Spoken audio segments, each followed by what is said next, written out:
have been scary.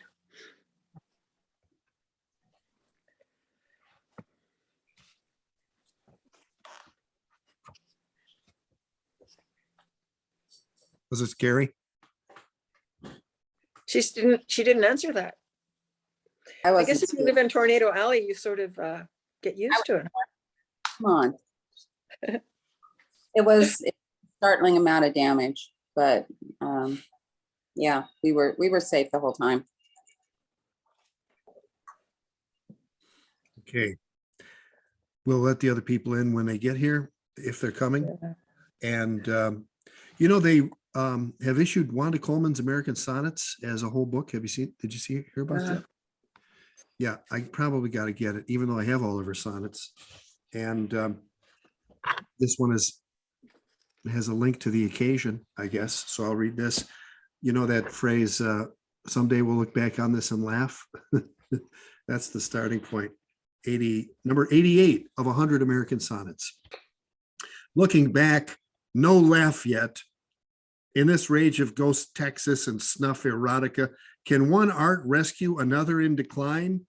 Vis-a-vis hydrotherapy and long-term flood survival. Hijack it, one's only guarantee the ship will dock. Mayday, am trapped in a bag of false positives on covert travels with self-circling airport on cruise control. Mayday, up to navel in yellow-bellied lip service. Mayday, under attack by pink pearl erasers. Madame, the light at the end of this tunnel is a streamliner coming head on. Bring me to where my blood runs. American Sonnet from Wanda Coleman, from Mercurochrome. Mercurochrome.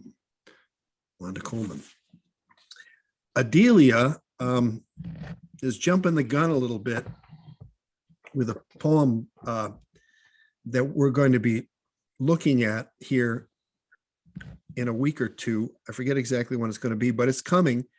And it's Pierre Jory, the man who helped do those amazing anthologies with Jerome Rothenberg, Poems for the Millennium. There were a couple, I think 3 versions of that, 3 editions, 3 different volumes. And he's also the translator of Paul Celan into English, the main translator.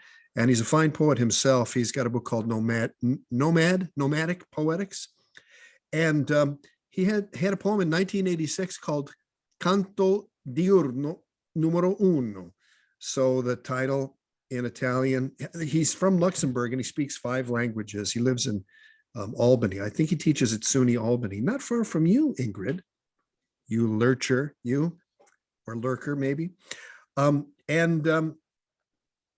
wanted to study this. I want to give it to the class. And Adelia has been tracking Pierre Jory a little harder than me. So she was inspired to write a poem like it.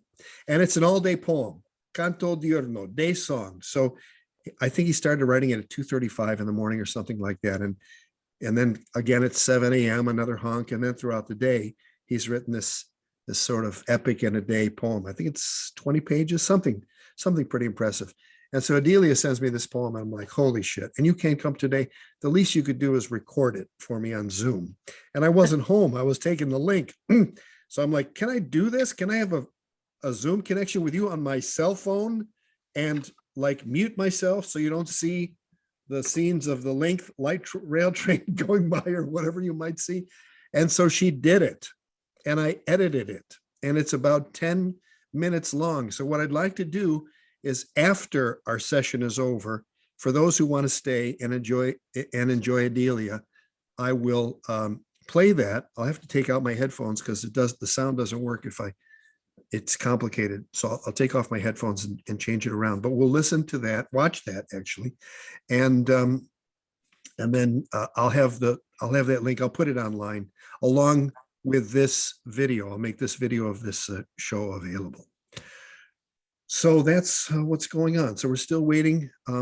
Susan, we still have you connecting to audio. I see the 3 dots going up, and KJ and Adelia not here, and Kim and Diana not here. So Linda, you were first in. Would you like to start and tell us a check-in? I think who you are. No, these are all the regular. Well, no, Terrence's not a regular. So who you are, where you're from, and sort of your take on the course materials from this week. And then you get to pick the next person. Okay. All right. I'm Linda Crossfield. I'm smiling at Taryn on my screen. I'm in Udashenya, southeastern BC. And yeah, early in the week, I watched and read and listened to a lot of stuff. And then I got very busy at the end of the week. So I never actually I really wanted to do that exercise, and I may get to it yet, the banned word poem. I just couldn't quite get to it with other things I had on. But okay, so I watched the Michael McClure on Billy the Kid and Jean Harlow. I could even put those together. So that was kind of neat. I read Nideker's notes, which she so obviously mined for Lake Superior. I read the Douglas Crace, Nideker, and the Evolutional Sublime. And it reminded me reading about that when they mentioned radishes and gooseberries.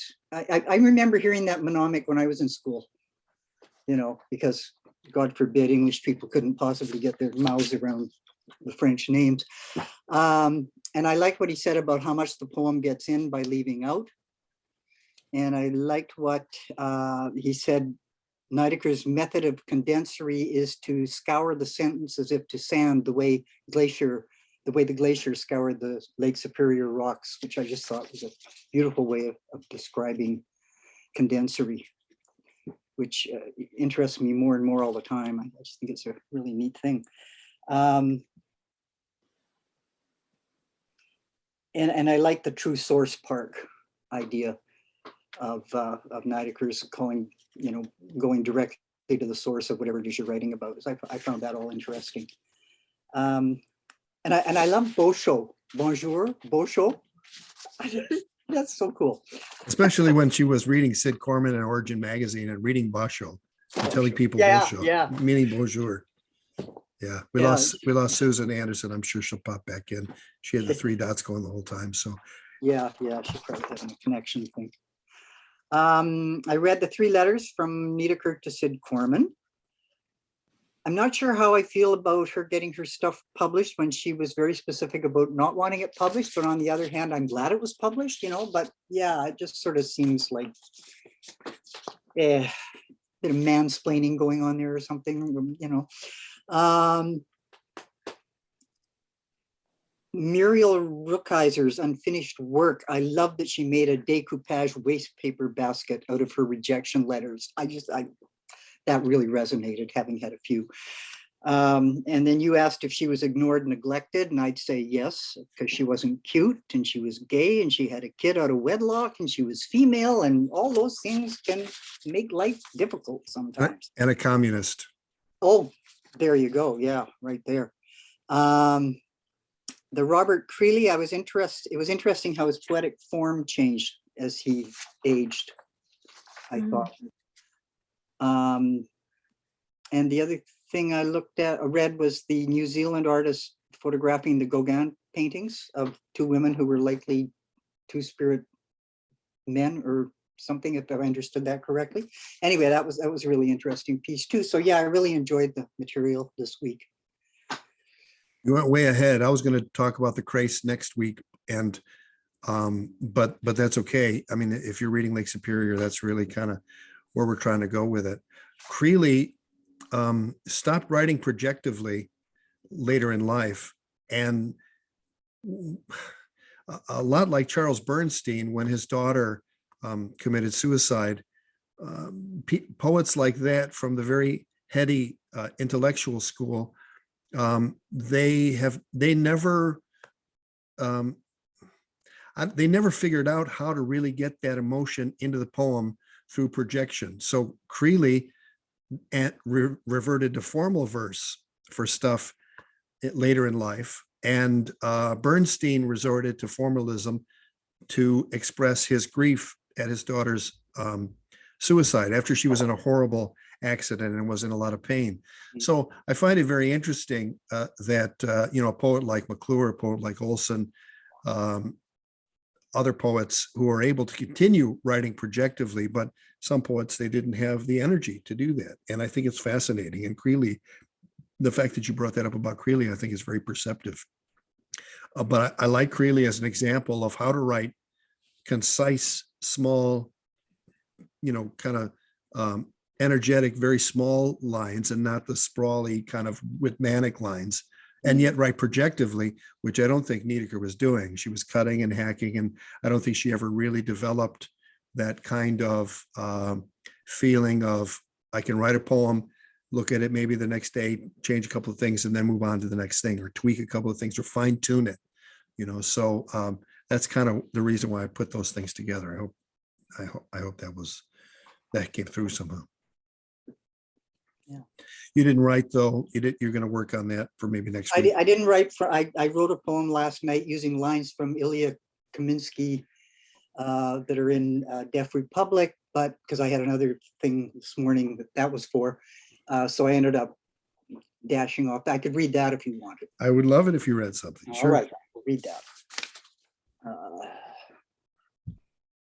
Let me think where it is. You've disabled participant screen sharing. I'll fix that. And I'll say one more thing. I had a note about McClure did these poems, the sermons of Billy the Kid and the curses of Jean Harlow, these poems, and written in each voice. And I was reading those at Auburn High, and I had a very cool teacher who didn't mind me using swear words, but he said to me after one recitation of many of those poems, Paul, I don't mind you using the swear words, but if you could not yell, that would be helpful, because I'm doing, God damn you fucking bastards, I'll kill you. Kind of the Billy the Kid thing. I'll have to whip some of those poems out. But first, your poem. Okay, share screen.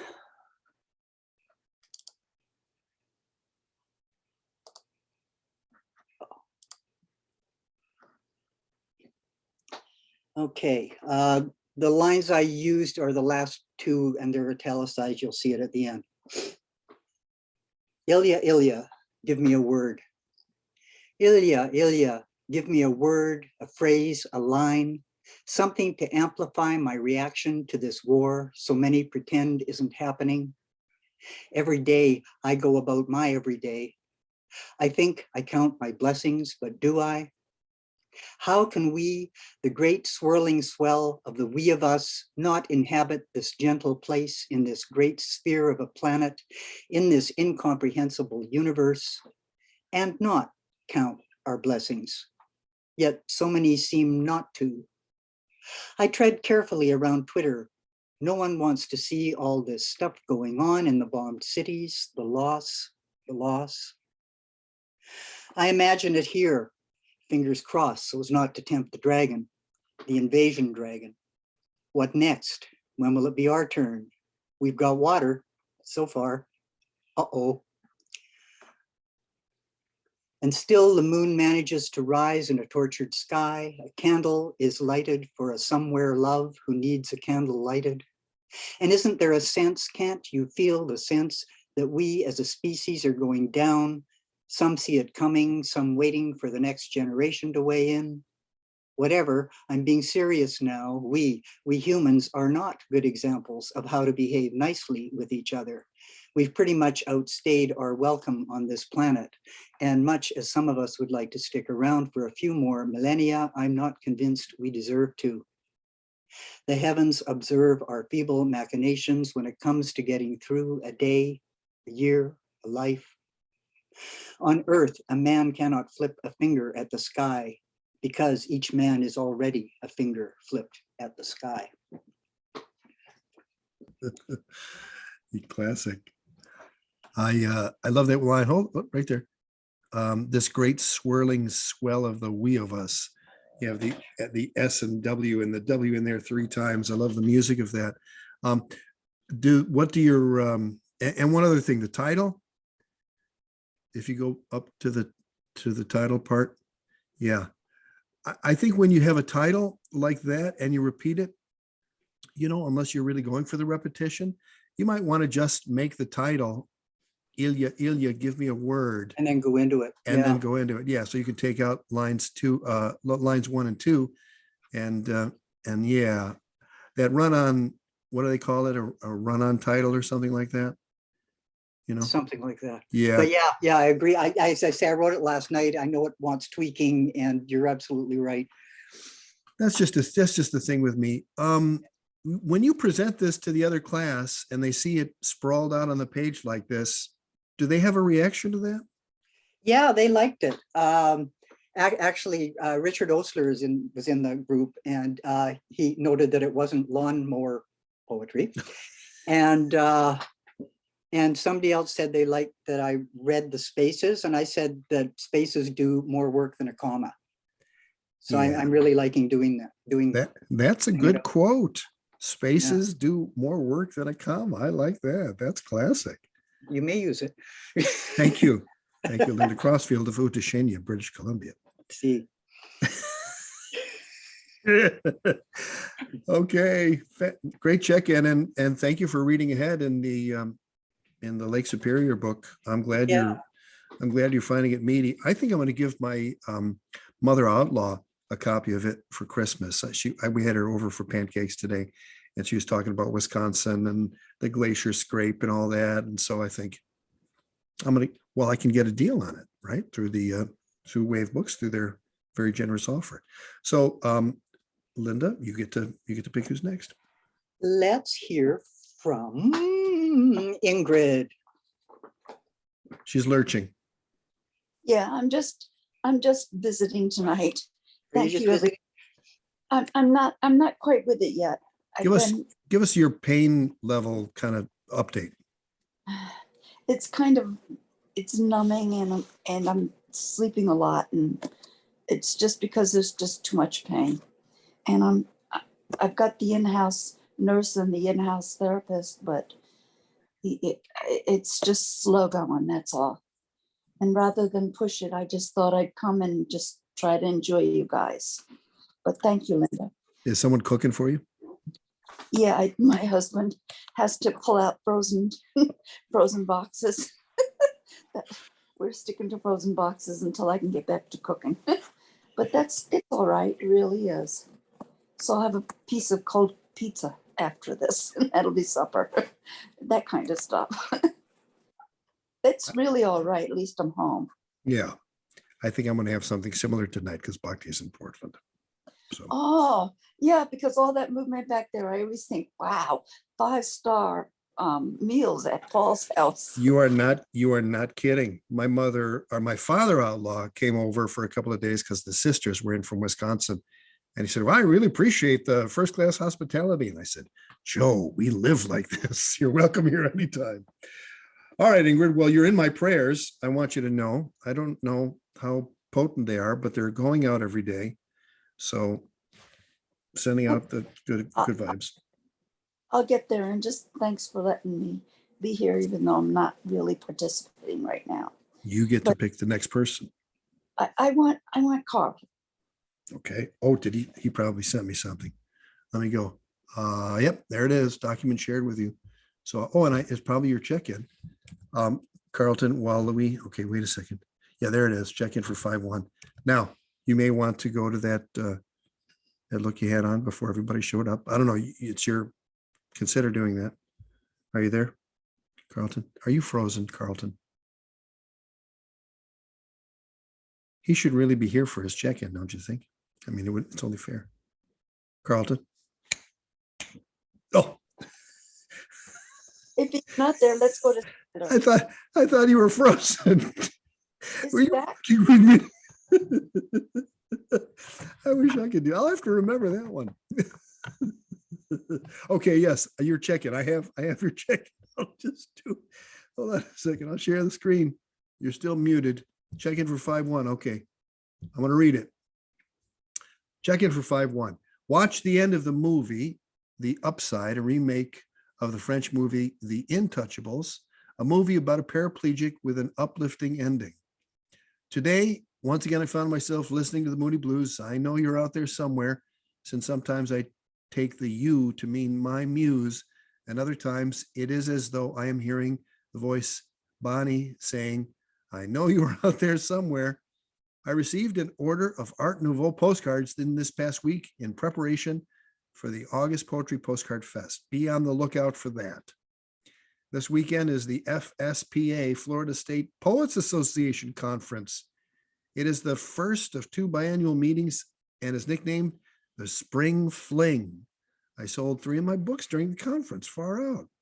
I tried a few times to get a poem written on the Amazon banned words, but nothing came to me. I did write this acrostic about the war in Ukraine recently. Florida can dream, an acrostic for Ukraine. Here we go.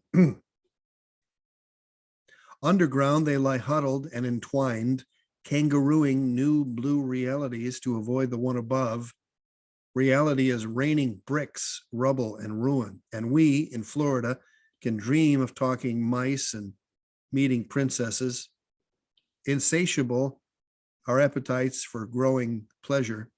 No one here is destroying our homes, our fountains, our gardens. Ennui slips in as if to say, let's change the channel, take a nap. Luxurious to have a bed with sheet and roof and 4 walls intact and connected to the grid. So much is taken for granted. Volume is turned down for the news. We are only bolder if we end our self-delusion that it couldn't happen here. Someone in Kyiv or Mariupol is crying for freedom and a warm bed. Beautiful. You really tighten that up. Man, I can't see. I don't have you on the side. You tightened that up since you showed it to me, huh? Yes? You're muted. Yeah, did a little tightening on it.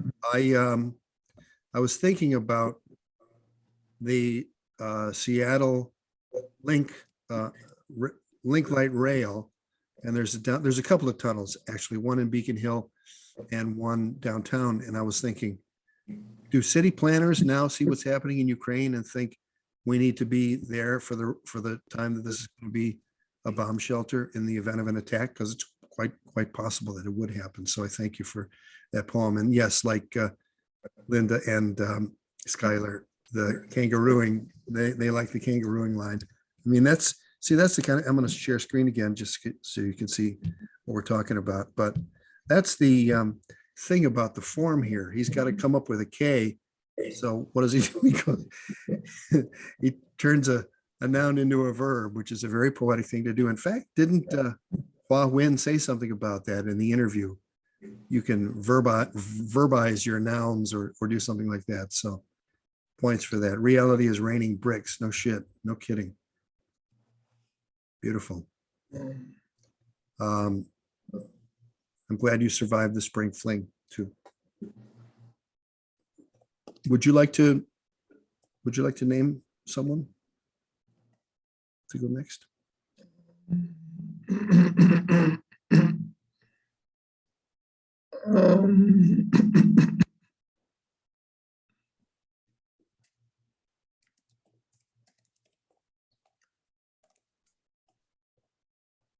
I will choose Rancho.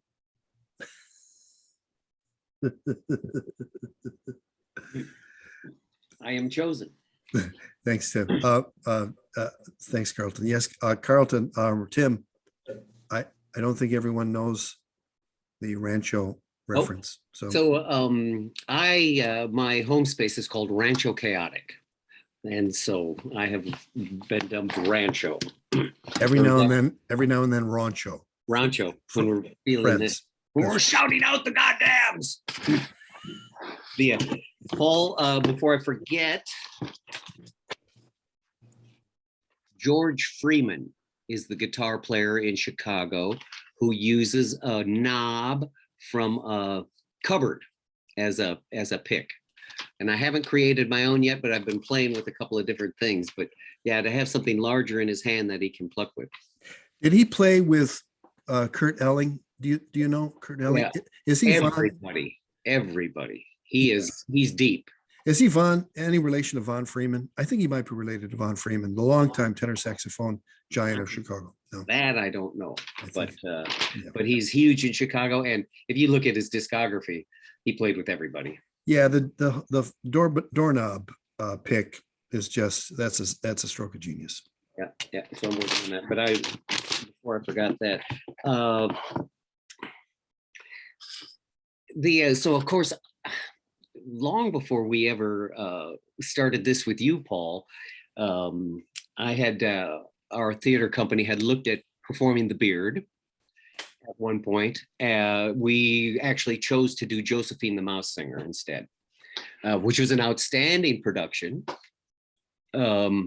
where we did it in an art school, and we made all the audience sit up on top of the art tables as if they were frightened by mice. And so that, and then we as the performers just wandered around the room and hid under the tables and stuff, but the floor was ours, so it was a very interesting point of view for the people.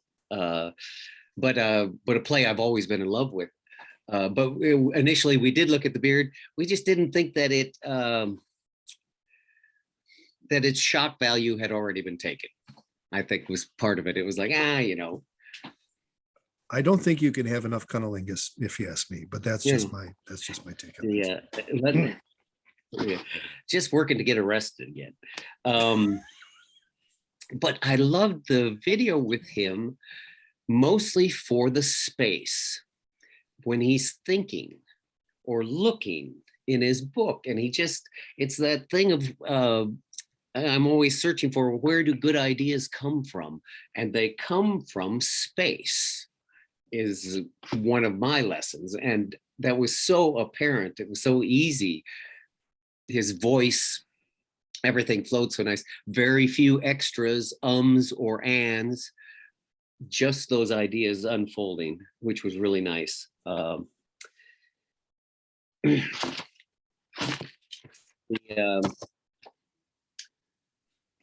Got my copy from a used bookseller up in Dallas, and opened at random to this, and I just loved it so much.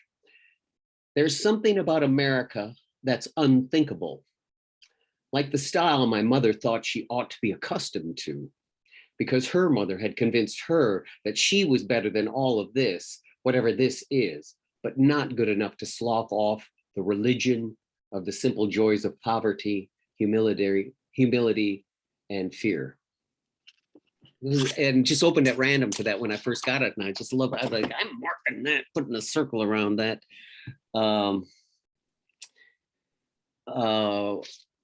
So her name, Maureen. How do we say her last name? Which, Bernadette Mayer? No, Muriel Muriel Rukeyser. Rukeyser. Wow.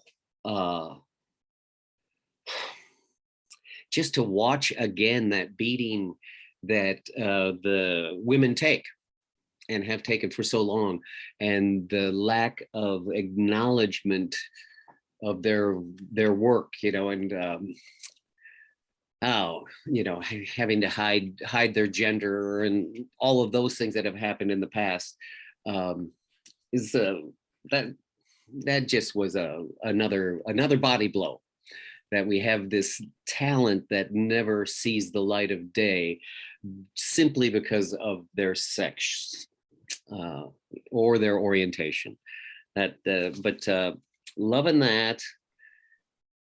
Still reading Lake Superior. My friend in San Marcos got the copy from the Southwest University, and she and another choreographer friend of mine are driving to Minnesota, and they're taking the book with them and reading it to each other. And apparently I get it when they get back.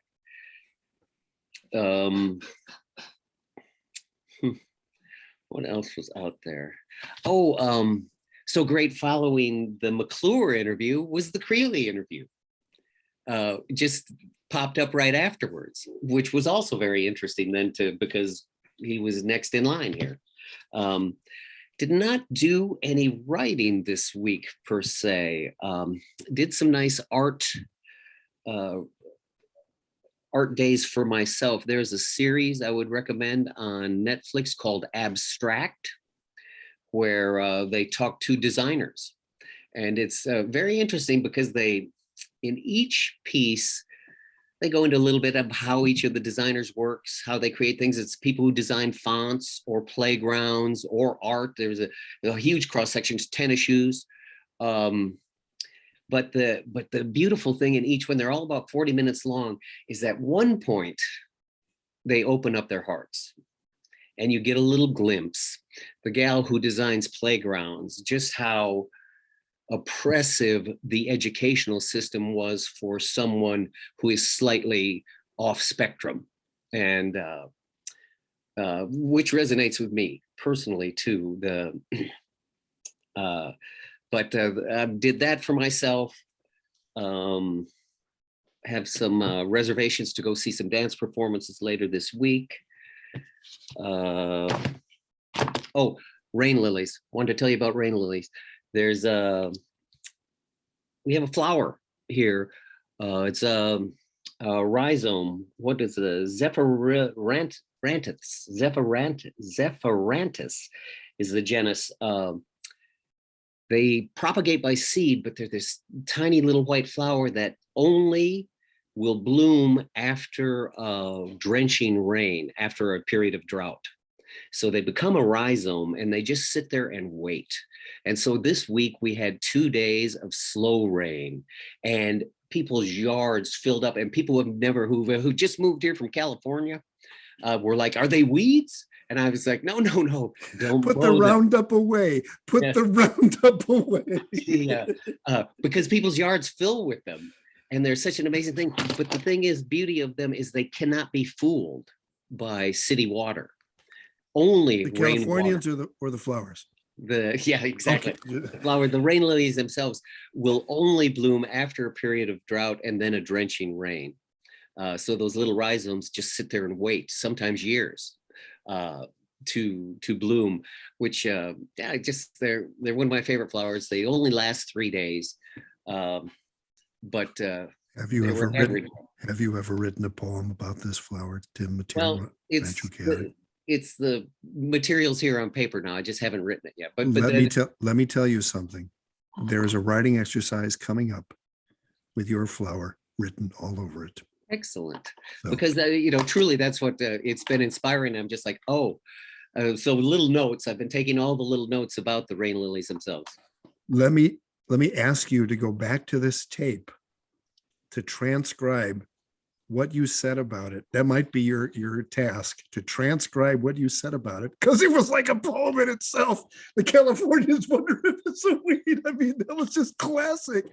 I mean, this is the thing about projective verse. See, you ever have that experience at the open mic where this person goes on and on about the poem that they're about to read, and it's fantastic, and then they read it and it's really mediocre. It had none of the life that they had when they were spontaneously talking about it, because they're taught that the poem has to be this construct, this constructed sort of phony piece of shit, when they themselves are entertaining, deep, right off the top of their heads kind of people, as we all are. I think we just got to polish a little bit. So if you go, I'll try my best to get this tape online and to you as soon as possible. When it's long, it takes so long to export and to upload and all that. But there were jewels in what you said about this. Number one, I've already written an exercise that is related to this. I don't want to spoil it, and so it's got your name written all over it. It's got Rancho. It's got Rancho all over it. Well, thank you. Paul, I did get your note about the Book Arts Mendocino. I haven't responded yet, but I love that idea.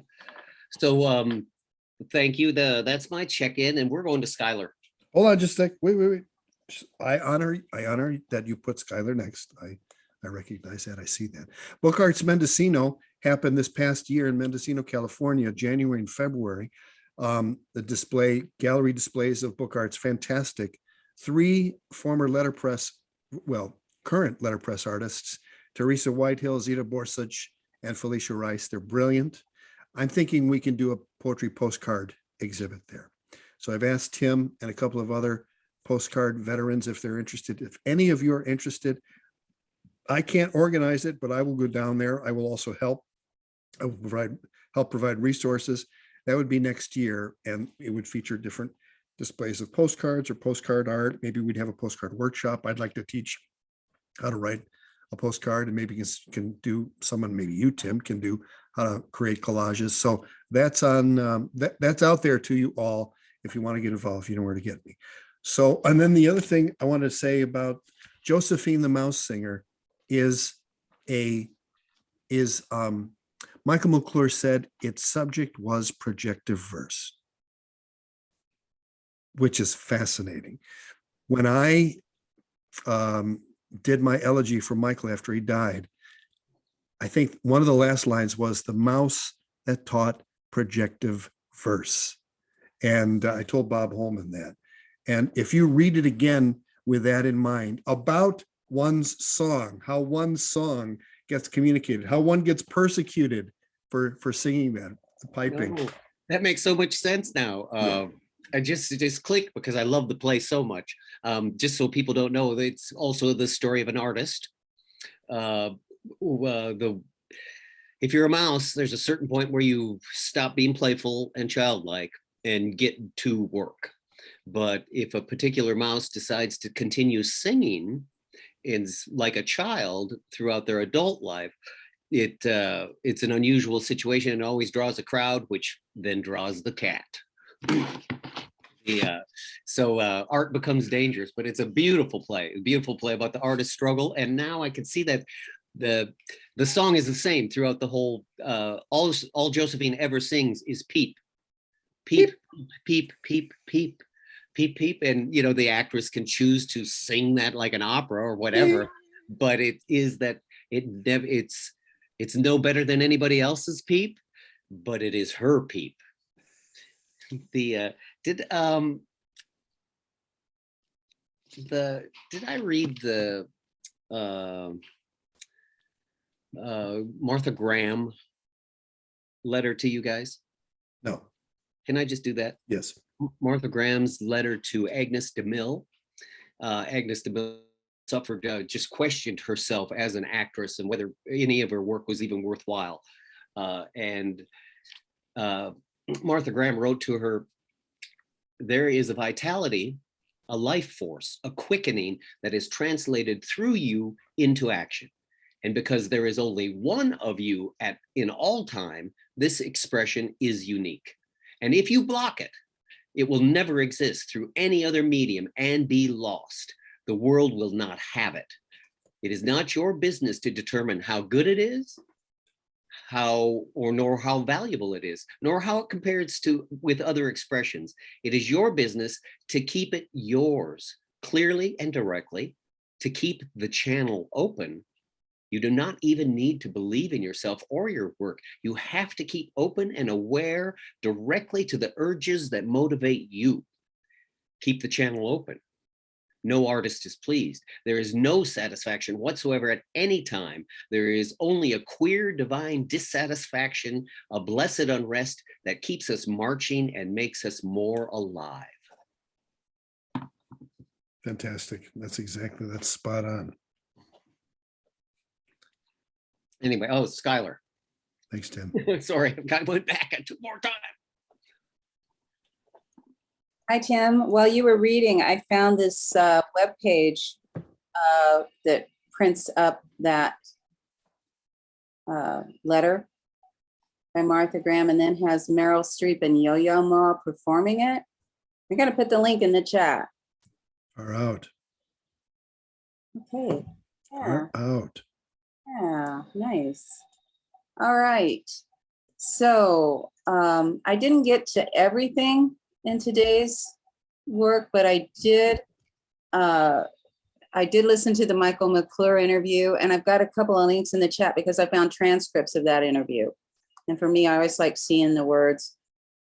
And I was glad to revisit that poster and learn more about how that play came into being and about beast language. I was sort of devastated the more I read about some of the things that had happened to Muriel Rukeyser and how she was referred to. You know, when somebody was talking about, well, they were talking about her size and they were talking about that she was ugly. And I looked at photos of her and she doesn't seem that big, not by today's standards. And she doesn't seem that ugly. it was just hard to kind of relate to where people were coming from and how really narrow the standards were. And maybe it means the standards have gotten less narrow now, which is, I guess, a good thing. But I loved reading what she herself wrote about how much waste there was, particularly with the works of women. I did read the CNN article. I got a little irked that the artist, I understand that the artist is moving Gauguin's work into her particular world and her particular perceptions, but I gotta, and I don't mind her calling it upcycling. I do mind saying that she's improving it. And it seems a little disrespectful of Gauguin as a person of his own time. Mhm. And I think that's how we have to, I mean, I hope that's how I'm taken. I hope I'm taken as a person of my own time.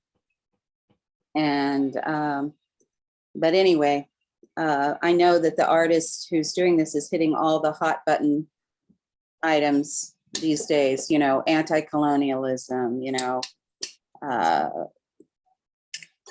anti-canon, pro knowing everybody's pronouns. I mean, so the artist is sort of almost a representative of this moment in time by doing the work they're doing. And that's very successful. And I don't mind that at all. I just say, you know, let's be a little more generous to the people who went before us. Point very well taken. And, you know, humility is, you know, that particular comment doesn't seem like a very humble one. My question is, do you think that photograph will stand the test of time? Do you think we'll be looking at this kind of work in 100 years? Ooh, that is a good question. I don't know. It's a beautiful photograph. I think if it is looked at in 100 years, it'll be looked at in the context of Gauguin, the inspiration for it. And I think that's entirely appropriate. I like seeing how things change over time. So yeah, that is a good question. But, you know, yeah.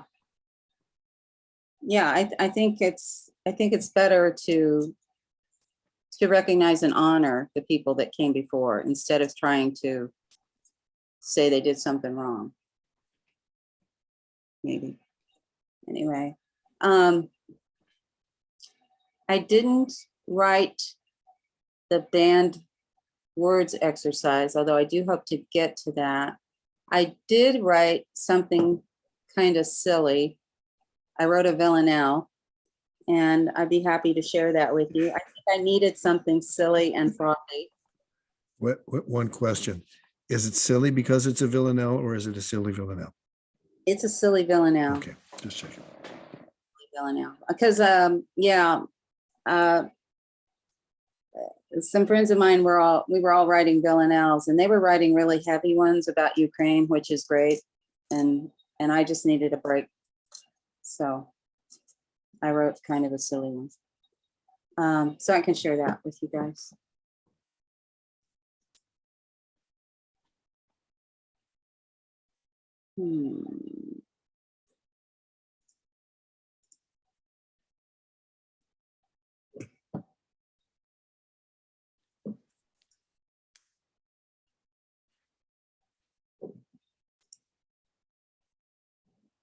Here we go.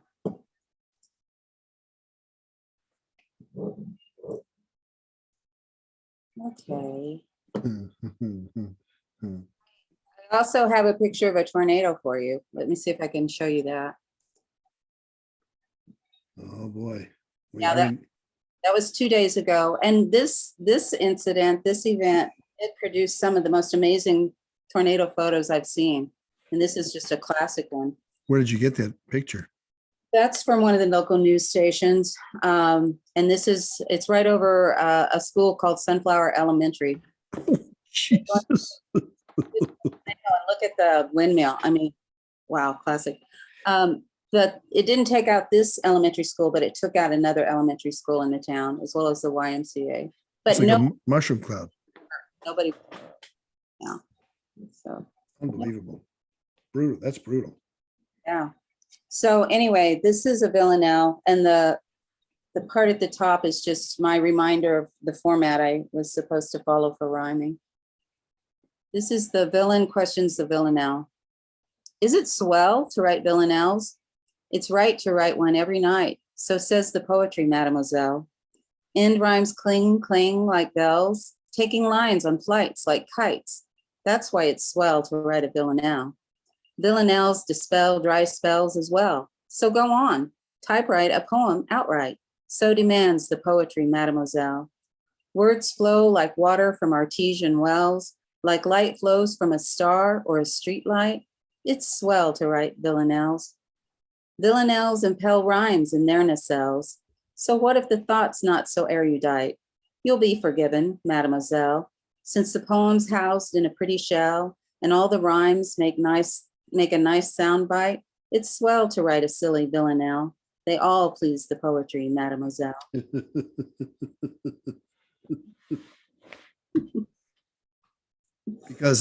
Because you write this because everyone's writing Ukraine They were heavy. heavy. They were heavy, and rightfully so. But yeah, That's classic. yeah, That's classic. yeah. I've never written a villanelle. It's an interesting form. You know, you got to be willing to repeat the same line over and over. Yeah. You know, I love those goofy things. I once wrote a parody of Leonard Cohen's Hallelujah. And it was fun to not make fun of that. I mean, it's a brilliant song and a hymn for our time. It's really hard to do something that well, but it's so ubiquitous that it's easy to take a shot at it like that. You know, you were talking about the standards that Judge Muriel Rukeyser, and the 1950s standards were set by Playboy magazine. Mm. You know, Hugh Hefner, by the way, and his brother went to the same high school that my dad and aunt went to, Steinmetz High on the northwest side of Chicago. Was the same graduating class, came to the high school reunion, Hugh Hefner at my aunt's high school reunion. And, you know, that was the mentality of the time, that this is what women should look like. So you can imagine 1950s mentality and how someone like Muriel Rukeyser would have been judged, and how, you know, how backwards that, I mean, it still exists to some extent. Just look at Instagram for 5 minutes. Oh, God. Right? And it's the same thing. It's even worse because now people have the opportunity to objectify themselves, whereas before they needed Hugh Hefner or someone, they needed a pornographer. And right now, not all the pornography is related to nude people or sex. The pornographers are people like Tucker Carlson. It's not sex, it's emotion that they're pornographic about. So yeah, so that's a point when you were talking about it. I had to mention that. Nicely done. I would love to see what you would do with the Amazon thing, but there's another exercise coming. And by the way, I've already got next week ready to go. So as soon as I can get time on the computer, it's going up there. It'll be up there tonight. So if you didn't like, and you know what, if you skip an exercise and go on to the next one, no problem with that. Any thoughts on Niedecker before you choose somebody else? No, but I was reading, and it was, I can't even remember who wrote it, but it was an essay that sort of examined the question of how much is it appropriate to look at a poet's personal life in relation to their work. And I think that's something I think about with her a lot, because we do know a lot. It seems to inform my understanding of her work, but then I also am, it's just like, who was it? Linda was saying, it's there's sort of mixed feelings because you know that she didn't really want some of this released. So, yeah. Very good. Who's next?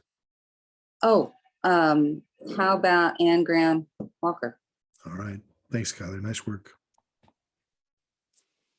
Hi, everybody. Diane.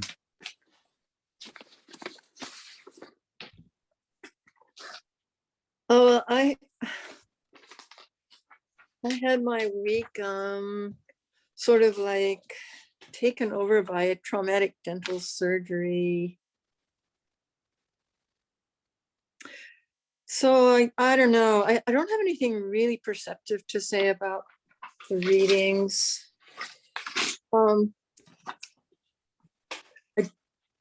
Yeah, I mean, like I for example, I read the McClure stuff and I don't remember. I listened to it and I don't remember anything about it because I had these drugs and stuff. I really went side the Reichhauser stuff really just so much reminded me of my own childhood and my own parents. And, I had a brother and like the different way that he was raised and I was raised. So that really, really cut to the bone with me. But, I really went sideways with the Samoa exercise, the Tahiti exercise with the Gauguin pictures. And there was a line, he said, calling Samoa paradise glosses over colonial violence and its vulnerability to climate change, which is like a line right at the end. And what you have to realize is that I lived in Australia from the time I was 9 till I was 18. And the only way you could get to Australia then, it was like, that was from like 1957, till, I don't know, sometime in the 60s. And you could only get there by ship. And so it was really amazing actually, because when I first went to Tahiti, like there wasn't any other way to get there. And so I like to tell you a story in terms of how that affected me, that picture and that dialogue. I don't think it's a poem. It's prose. I have a poem and I have this. Is that okay? You sent me 2 files. Are you going to read one Yeah. of them? Should I put it on the screen? Yeah. Well, the first one is called Island, and Okay. it's prose. Shall I put it on? Okay. All right, here I go. Can you see that? Yeah. Everybody? Yeah. We went there, my mother and I, to Papeete before it had airports. Traveling back and forth to our home in Australia by ship, I was the small girl on the deck, up early for the breeze tinged with frangipani and coconut, watching for the first glimpse of the island. From the springy gangplank, we stepped onto Tahiti. It was in the late 50s, before the first plane load of tourists ever came. A ship every 6 weeks, sometimes 3. I was part of the sudden herd of white people in candy bright leisure wear and sun hats, the only child passenger usually, because my mother and I traveled off season. Within minutes offshore, I'd watch as mix and match outfits would be traded for the flower print shirts and dresses in soft reds and navies. We're going Navy, the coiffed passengers would laugh to each other, a bit nervously, instantly more comfortable in their flowery, looser clothing. But everything else about them stayed the same. Their glasses and handbags, their flipped hairdos and conservative opinions. Papeete, a village then, with dirt streets and rain ditches, tin-roofed buildings along the somewhat skewed roads. The building closest to the ship was Quinn's Bar. I overheard people saying that crew members entered those doors and never returned, not just from our ship. It was legend. My mother's first stop was always her French-Chinese Tahitian dressmaker, Augustine. Mother would take fabric and her best cut dresses, and after a couple of quick fittings before we sailed the next day, Augustine would have made 4 exact copies, beautifully sewn, all for cheap. All for cheap. Ship's passengers had all the bargaining power in those days, appearing so rarely with their wallets full of cash, expecting to spend as little as possible. They headed straight for the Papiete market. The crew members had coached them, angling for a tip. Never pay the asking price, said our waitress at breakfast. So I watched as my mother bought salad bowls and a cannibal fork from a black-haired woman who sat on the ground with her trading goods arranged on printed cloths on three sides of her. There was a small girl looking after a baby. The girl and I stared at each other. Mother carefully chose what she wanted, then shook her head. She called me to walk away with her. Then we went back an hour before the ship sailed, when the vendors wouldn't have any choice except to wait 6 more weeks. Following the waitress's instructions, Mother got the hand-carved salad bowl with inlaid shell decorations for a few dollars. I carried them to the ship, feeling eyes bore into my back. The black-haired woman, the girl, maybe even the baby, their disgusted eyes following us. As we were leaving, the drummers and the percussive dancers started up their goodbyes. Women of all ages, from pre-teenagers to elders. The drummers' rapid beat, the women's bare feet, their hips flicking like whips in perfect unison. Their hips and feet were amazing, but what was it about their expressions? Straight rows of forward eyes, gazing unseeing over and through the departing ship's passengers' heads, their smiles fixed and immobile. When the women's frenzy of dancing was finished, they stood back, and then the men started, crouching like lions and whooping fierce noises. Their warlike expressions left a convincing expression in my 9-year-old brain. Go, go, go with your perms and your paradise and your stingy dollars. How the hell do you have that kind of recall this long after? The woman's name you remember? This to me is mind-boggling. Oh yeah, well, I mean, it's pretty unforgettable. With that detail, it's stunning to me how you could have all that detail. To me, I can't do it. To me, that's just remarkable to do that and to be so compelling, and how it came with the whole prompt of the photograph, the article about the photograph. It's fantastic. Yeah. Well, yeah. Yeah. So yeah. Anyway, yeah, it was pretty interesting. Being a child, you know, you do actually observe things like that. Do kind of notice how older people are behaving. Kind of embarrassing. Well, that's our job as parents, Yeah. to embarrass the kids. I do very well with Ella. So yeah, she tells me about it too. Yeah. And especially well with my older daughter, apparently. Yeah. You have a tree poem in a new tree poem book. Yeah, I do. Worth more standing. Would you mind if I shared that with the class sometime in the near future? No, I don't mind. Yeah. Your publisher sent me the PDF, and Oh. I saw that you were in there, and I read your poem, and it's related to the exercise that I'm going to have Tim write rain Oh, lilies. okay. Okay. You were All ready. right. It's very short. You beat us there. Yeah. So thank you for that. Well, so I'll then- let go ahead. I'll let I the just don't want to take publicist up too know. much time. You want to Okay. read the other poem? Yeah. Yeah, I just didn't want to take up too much time. I Yeah, know. you can I read know. them. I'm not good at time. I'm trying to get better. Okay. So here we go. Yana Park, Oaxaca. Is that it? Yeah, Yana Park, Oaxaca. Wait. I didn't actually write it- down the name of the park, but I looked it up because I was trying to See. find the name of the park that has the tree wave. You know what what a belt loom is, right? No. Does everybody know what a belt loom is? A belt loom is a loom.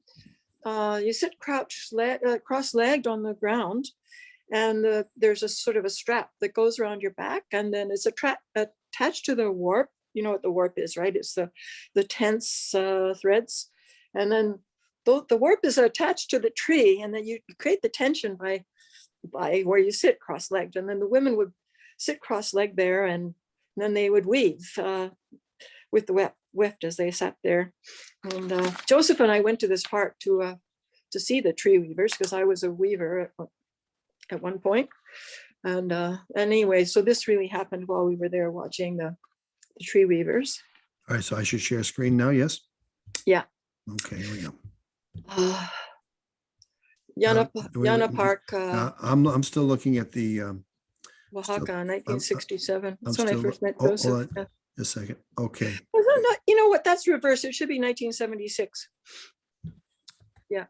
It How's should be that? 1976. is that better? Okay. Okay. Purse swinging, a pistachio green pantsuit, the Texan lady enters the square. She's come to snap pictures of the colonial fountain, her loud drawl immediately registered by the gaunt old men, straight as dominoes on stone benches, registered by the serape vendors patrolling the Portales cafes, registered by the women huddled under leafy canopies, their soft bodies joined to tree trunks by the taut umbilicus of their belt looms, registered by the barefoot boys in rag clothes, weedlings for pesos, and small girls in faded skirts, helping their grandmothers fry beans at makeshift stalls. How every gringo's entrance is measured by those who survive in a Mexican square.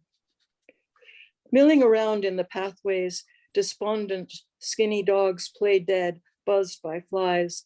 The flies already take them for carcass. Dear Lord, what injustice, the Texas lady claims. She disappears, but not for long. Returns with a huge butcher-wrapped parcel, hugging it like a doll. Tears off the blood-stained paper and calls to the dogs. Look what mama's brought you, you poor doggies. Flings chunks of bright red steak to the rushing hounds, chunk by bloody chunk. The dogs yelping and snapping in frenzy, the square gone silent. Be good doggies, don't fight. A wealthy tourist, outsider. She doesn't feel the square's dark glint turned on her. The serape vendors, the gaunt old men, the bean friars, the tree weavers glancing up wool in hand, the street boys knife-eyed with hunger. Right. Knife-eyed. Oh, Jesus. Oh, my God. That's amazing. That's Yeah. amazing. Wow. 1976, again. How you come up with these luminous details? Well, yeah. I- Well, I that mean, was, I had taken notes in a journal for that, you know, that helps. yeah. That's For that one. fantastic. That's fantastic. Yeah. What did I have? I wanted to ask you about the tree poem. I asked you about that.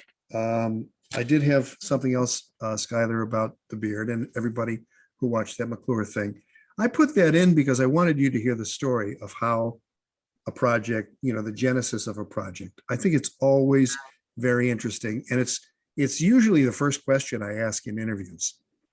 And the way she said it, the way the person in the audience asked it, what was the spark that became this project? That is genius. And I'm taking that word spark. I'm going to use that. So that's why I put that in there. So, but getting back to your poems and your prose, and I'm just stunned by the level of luminous detail. You know, when you have knife-eyed and other lines like that, they're just incredibly gorgeous. You know, it's one thing to say if looks could kill, it's another thing to say knife-eyed, hungry, or however you said it there. Fantastic. Well, I just wondered about, she was lucky, like maybe today, like somebody might have killed her. Yeah. I'm not gonna comment about that, but yeah, that's the, you know, that's the ugly American right there. A lot of Americans were putting maple leaves on their backpacks during the Bush administration and the Trump administration to say, no, I'm Canadian. I'm not American, I'm Canadian. So I'm Canadian in my heart. I actually have a pin, so maybe they mistake that for me being Canadian on my old hat. We're going to let you pick the next person. However, I'm feeling the need for a bathroom break. And so I'm going to take a bio break of 3 or 4 minutes. We'll come back and then you will make your dramatic announcement as to who's next. I think we lost. Do we lose someone who was here at first and is now gone? I don't know. It seems like it. But it's 5:09. Back in 3 or 4 minutes.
Paul,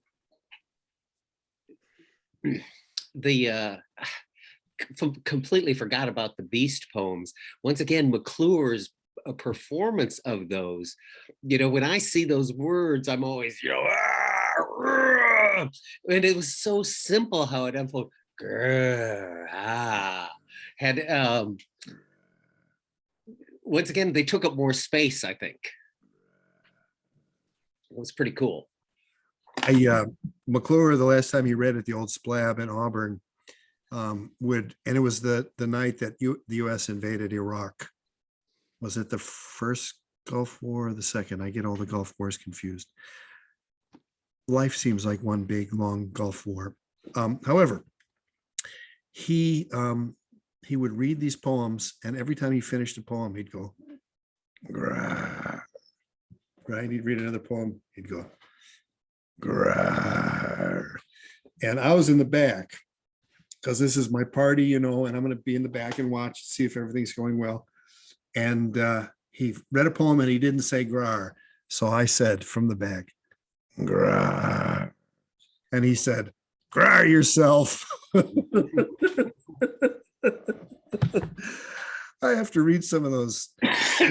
Hey, do you have Josephine the Mouse Singer? Do you have that as a text? I would have to dig to see if I still had a script. See if you have that. If you do have that, I'd like to share that with people. That'd be nice to have that as a class assignment, to read that, because it's fantastic. I mean, I could, do the scanning of it. I think I've got notes all over it. But when he told me it was Projective Verse, it was just amazing. I love telling people that, and especially if they know Josephine the Mouse Singer. It's 13. Yes. Just made so much sense when you said that. Yeah. Love that. Someone's song. Yeah. It's fantastic. Okay. Anne, Carl, and Taryn, I suspect are here. Maybe they're going to turn on their camera and verify that while we wait for them to do that. Pulling out huge wallet of bills, bargaining. Yeah, Linda, absolutely. Gringos. Yeah. Is Serapi with an E? S-E-R-A-P-E? Serapi? Serapi? Yeah, I don't know. It's a good question about spelling of that word. I should probably Google it. No. Beautiful. You know, what we forgot is that, of course, the play is based on a Franz Kafka story. Right. Yeah, Kafka. That's right. I was thinking about that. I was thinking though, like in terms of tourists going to those places and bringing money in, like who actually benefits, like probably only people at the top, right? That's usually who benefits. Yeah. Yeah.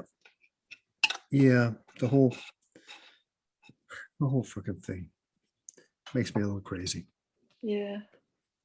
We're trying to raise Um, 12 grand for Give Big so we can properly market the Postcard Fest and our organization. So, if one of those, I see, you got to get in the good graces with one or two of those rich people, but the split between rich and poor, I mean, that's what they would have. They would have, the 1% and everybody else dancing for them. I mean, I think that's just yeah, the human dancers nature. probably got paid pennies. No, but I mean, the dance, the performance for the people, because you're either headed towards entropy or you're headed towards infinity. I mean, Putin had any possible deviation or desire or urge fulfilled, and what does it lead to? It just leads further towards entropy. Now killing people, now killing children in Ukraine, that's his entertainment, right? So if you don't have an inner life, you're headed that way. You may be closer to this part of the continuum, but that's the direction you're headed in. Mhm. So it's incredibly sad to see that happen to anybody. Rich people in the United States with nothing to do but eat at fancy restaurants. I mean, I do my fair share at eating in fancy restaurants, and if I had more money, I would probably do more. And spending $6 for a cup of coffee or whatever we do, that's a first world thing. But you have to figure out what your treats are going to be, I guess. I don't know. Okay, Anne, you get to choose who's next. I like to pick Taryn because Taryn is new, and I like to pick Taryn. Nicely done. Thanks, Anne.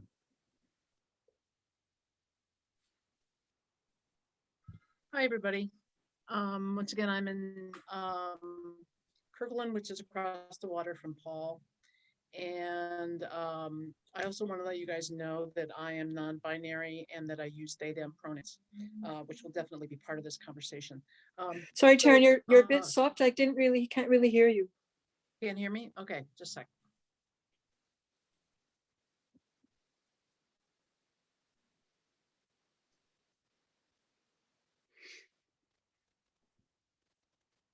That better? I think it's the placement of the microphone. Are you using a mic that's on the Okay, earbuds? on the computer. Maybe if you get a little closer to the screen, Okay. That better? a little bit. Okay. All right. So, I watched the video and it reminded me, I thought the most fascinating thing was him making up his own language, which to me brought me to this great book by Robert Bringhurst, The Solid Form of Language. And he's talking about the difference between spoken and written language. And it's something that I love a lot. But just the whole idea of sound versus visual and how that works.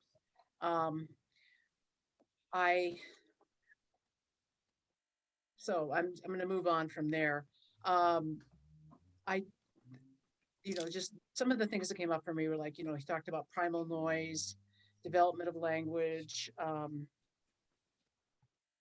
And then the next thing, of course, was Muriel Rukeyser, which was in juxtaposition to Michael McClure, was really kind of hard for me to take, in that I feel, I mean, like I've known Muriel for a long, long time, and she's really been one of my favorites.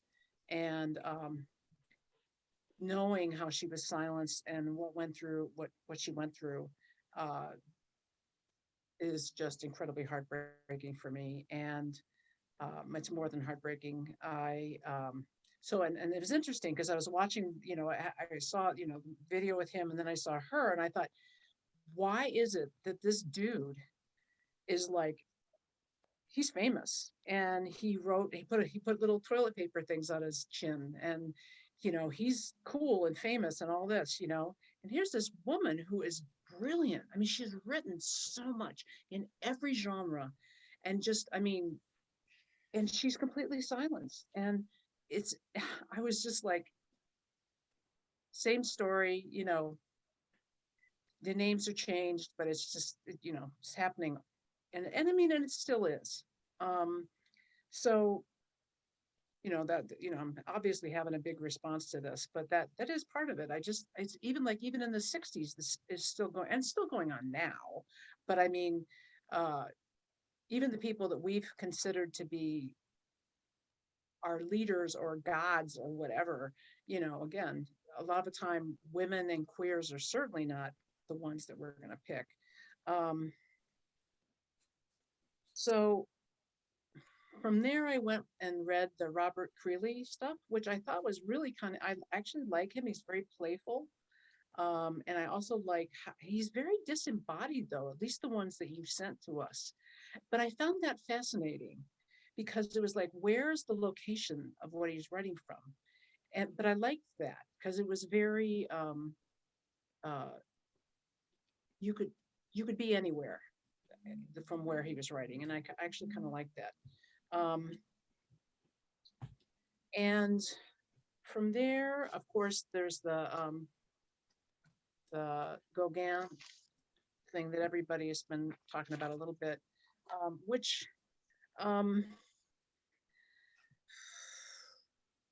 mean, Skylar mentioned the different, hot buttons and the topics. And, believe me, I really believe in some ways that the discourse that we're having around a lot of things like this are very scripted in some ways. And at the same time, there's a lot of validity to a lot of things. So how do we, recognize that this was what was going on in his time, and at the same time, be able to still say what it was. So it's not a matter of discrediting him as much as saying, it reminds me of critical race theory, because it's kind of like, well, if we can't talk about what we did, then how can we possibly talk about what we're doing now? So I think being able to talk about him in realistic terms is important.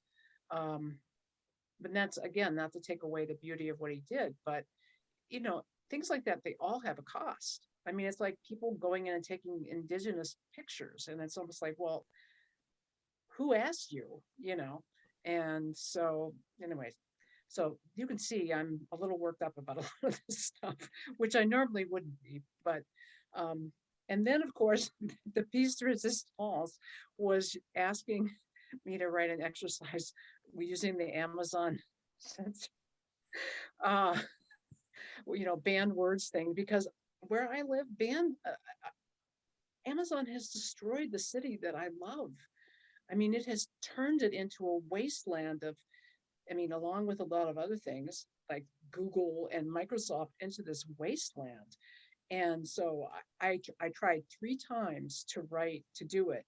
And I really couldn't. It was like, it just ended up being a polemic. It wasn't a poem. It was just like me ranting about stuff. And believe me, I know sometimes when you start to rant, if you keep going, it'll move into something else. It never moved into anything. So, I just said, okay, this is not a poem. This is a protest. I think that's mostly it. With the line decorator, I've been reading some of it. I don't have any particular comments on it. I think that's it. And I look forward to actually being able to give you something to, for you guys to see my poetry. Again, this is a huge jump for me because I'm a haiku poet. And for me, I do write essays and I do write haibun and I do write flash nonfiction, but a long poem is a jump for me. I'm excited to do it, but I'm certainly nothing came this week. So, We're not pushing you to do something before you want to do it. and I don't feel anybody is. Yeah. Well, I love the dialogue of the different takes on the Gauguin response to Gauguin. This is fantastic. One of the essays that I give people at the very onset of this course is Projective Verse. And we covered this in Poetics as Cosmology in that one-day thing in West Seattle. And in the essay, Olson, who was a huge influence on McClure, Olson says, it's a use of speech at its least careless and least logical.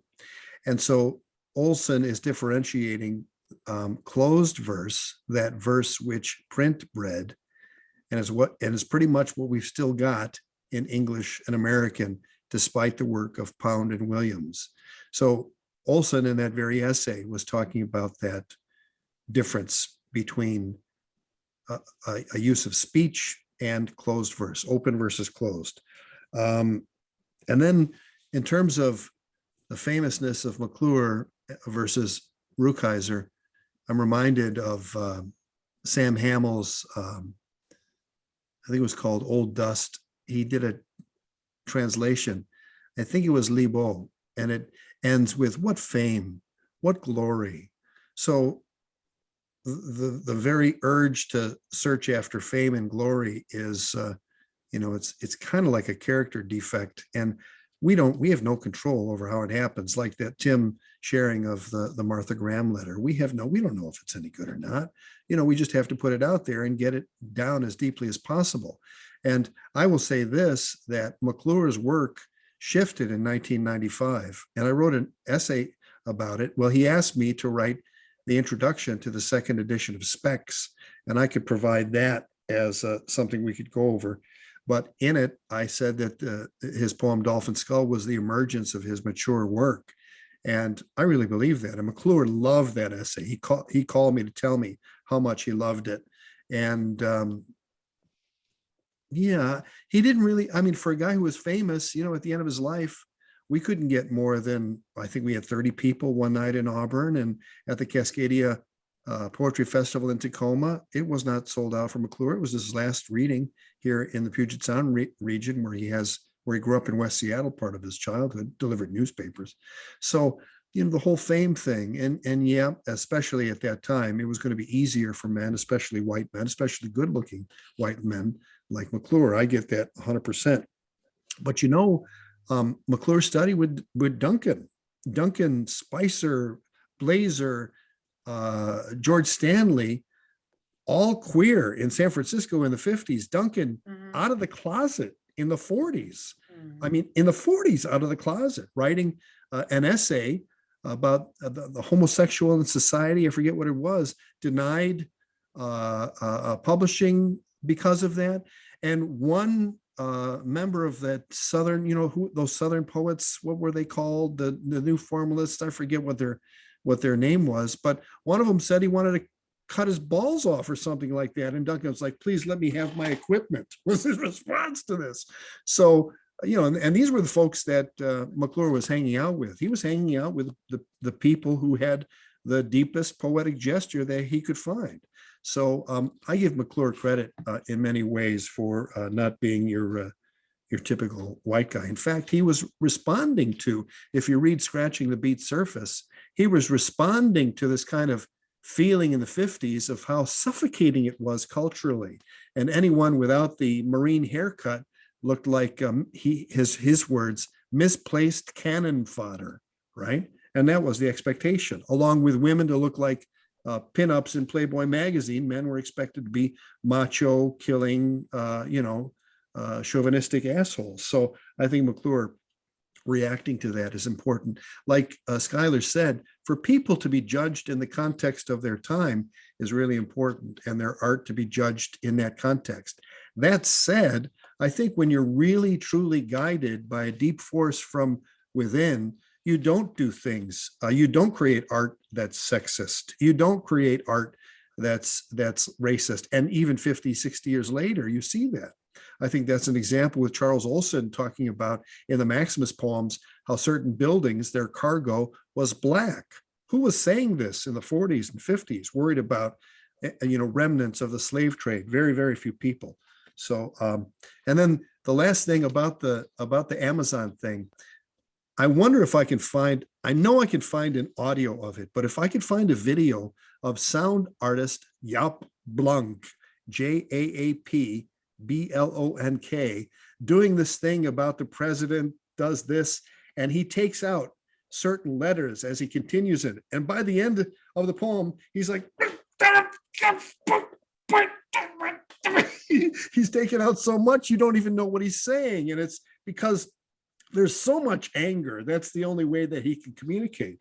And a sound poem might be a brilliant way to achieve a kind of critique about Amazon destroying the city you love so much and turning it into a bastion of tech bros, especially there around Amazon, South Lake Union. That was kind of a funky little neighborhood till Amazon came in, and my ex-wife worked for them, and they treated her like shit, fired her when she was pregnant. I mean, what a shitty place in many ways. What's the word? This sort of corporate kind of culture that is, it seems to be at odds with healthy humans. I don't know, maybe I'm too much of a leftist for that. But I'm going to see if I can try and find that Jaap Blonk and get it at least to you, if not to the class, so that we can kind of see what he did to try and express. I think he was expressing anger. It kind of comes out funny, but it's interesting to be so angry that you can laugh about things. But I'm glad that we were at least, that you at least found much of this potent, maybe not in a good way, I'm not sure. Yeah. Thank you for the clarification of your pronouns too. It's really important that you mention this so we know.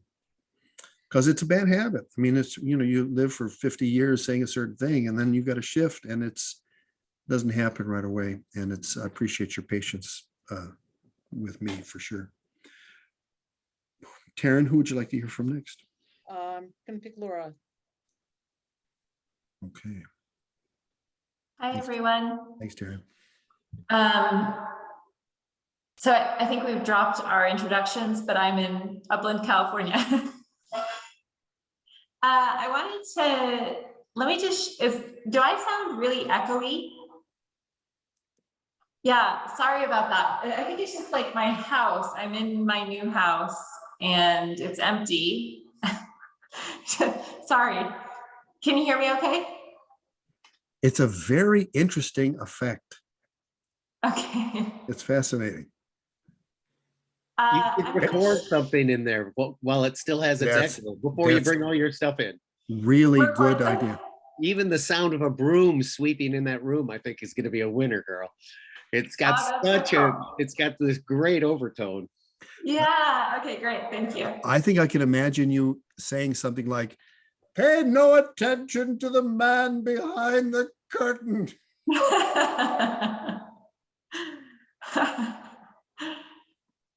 Well,